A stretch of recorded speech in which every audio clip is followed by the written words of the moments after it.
This portion of Carlos and Lisa is brought to you by Amalfi Estates.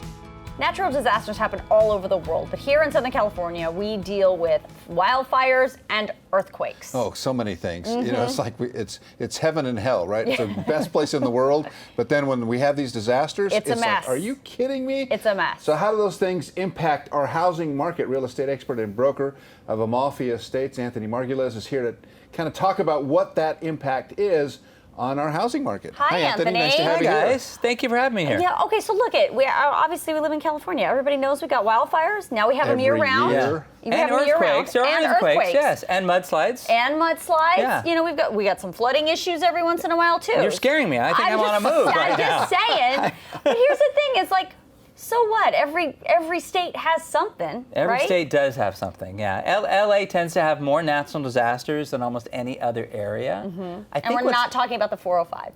Not the 405, yes. Although that It is a actually natural pretty, disaster. That's a good point. It should be up there. Natural disaster. Anyway, so keep going. So we're not the only ones in the world that deal with this, and everybody seems to have houses and buys and sells them. Yeah, what we're seeing right now is every year it gets worse and worse for natural disasters.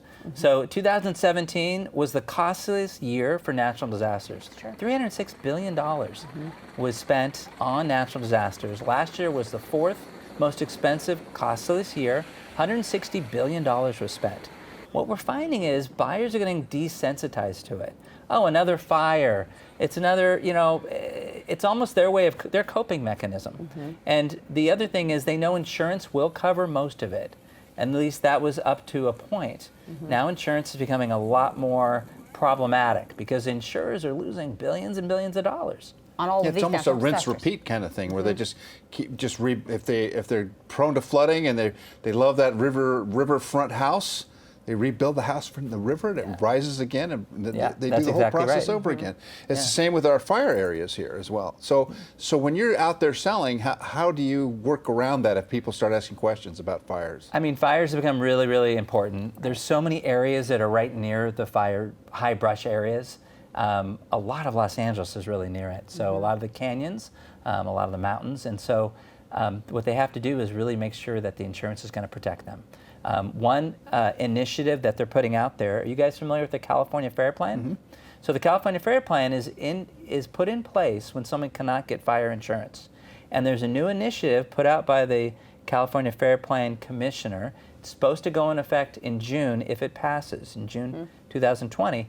They're going to raise the California Fair Plan limits from $1.5 million and just covering fire insurance to $3 million and have a more comprehensive policy that can now be paid monthly. Before California Fair Plan was one lump sum. It was only $1.5 million maximum, and it was only on fire insurance, not comprehensive coverage. Yeah. Oh, interesting. So what you're saying is if a private insurer won't cover you because you're in like a serious wildfire-prone area. There's several some other areas. option. There's several areas in Los Angeles that right now fire insurers won't cover. That makes And the sense. ones that will cover, like Lloyd's of London, for example, are 3 to 4 times more expensive. Not 10 or 20%. Wow. But 3 to 4 times. So Well, the it's California really, really Earthquake Authority expensive. sort of following is Sure. done the similar The earthquake thing. insurance. I remember during the Northridge quake when they came to check out my house, and they were going to write me a check to fix it. They wrote me a check for $2,000, and I said, "Was that for the front door?"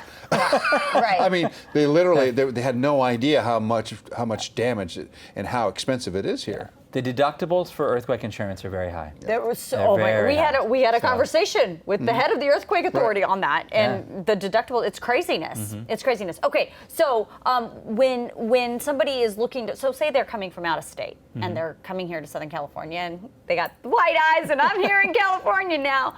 I mean, what should they be looking for if they're looking for a home in terms of natural disasters? Should you not be in those areas? Should you Ideally, steer away? ideally you don't want to be too close to brush area. So it's a catch-22. People live in Topanga. They love Topanga because it's more remote. You're closer to nature. Same with Malibu. Same with the hills of Brentwood. So a lot of those areas, it's a catch-22. Yeah. If you want to be near those areas, you're going to have to probably take that risk. Okay.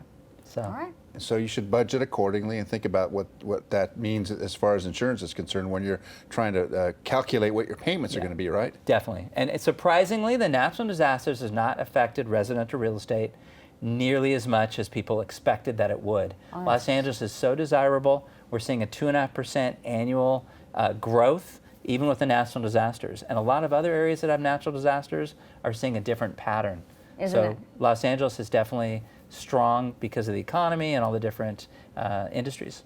All right. Well, Anthony, thank you so much for Thank you, stopping Lisa. by. Thank you, Great fellas. information. And Amalfi, My pleasure. The website is Amalfi. It's AmalfiEstates.com. There it is. That's it. Thank Thanks, you, Anthony. Anthony. Thank you.